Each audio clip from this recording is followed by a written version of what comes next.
manze only the strong to survive.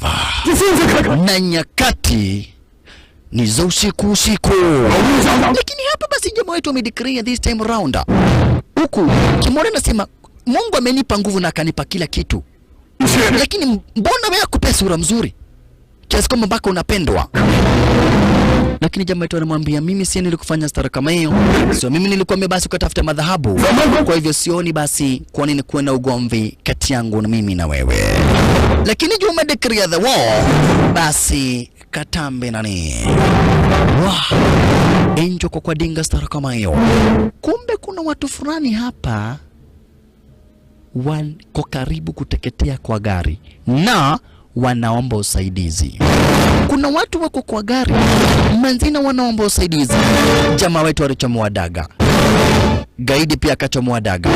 Sasa ile daga akirushia gaidi, hawa wako kwa gari wataripuka. Cheki hii daga akirushia gaidi, hawa wanaripuka. Kwa nini? Kwa sababu hilo daga anaweza litumia afungue mlango. Unaona, anahitaji kutumia hili daga afungue mlango au kwa maisha watu wawili. Na akitupa kufungua mlango, gaidi atakuwa amemdunga.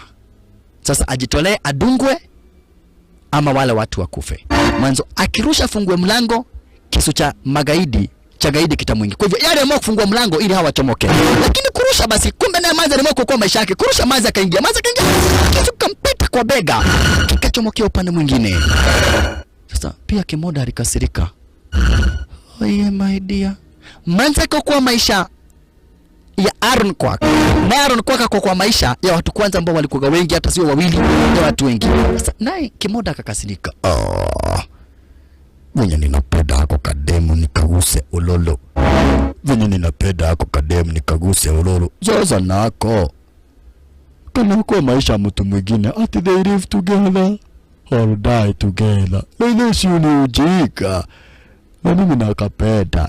Lakini kisu kilipita hapa si kwa bega. Kwa hivyo ni kupasuliwa tu, alipasuliwa bega lakini hakuiaga dunia. Sasa lili jambo nalo likamtia wazimu. Likamtia wazimu jamaa wetu hapa basi bila shaka pala kwa sasa.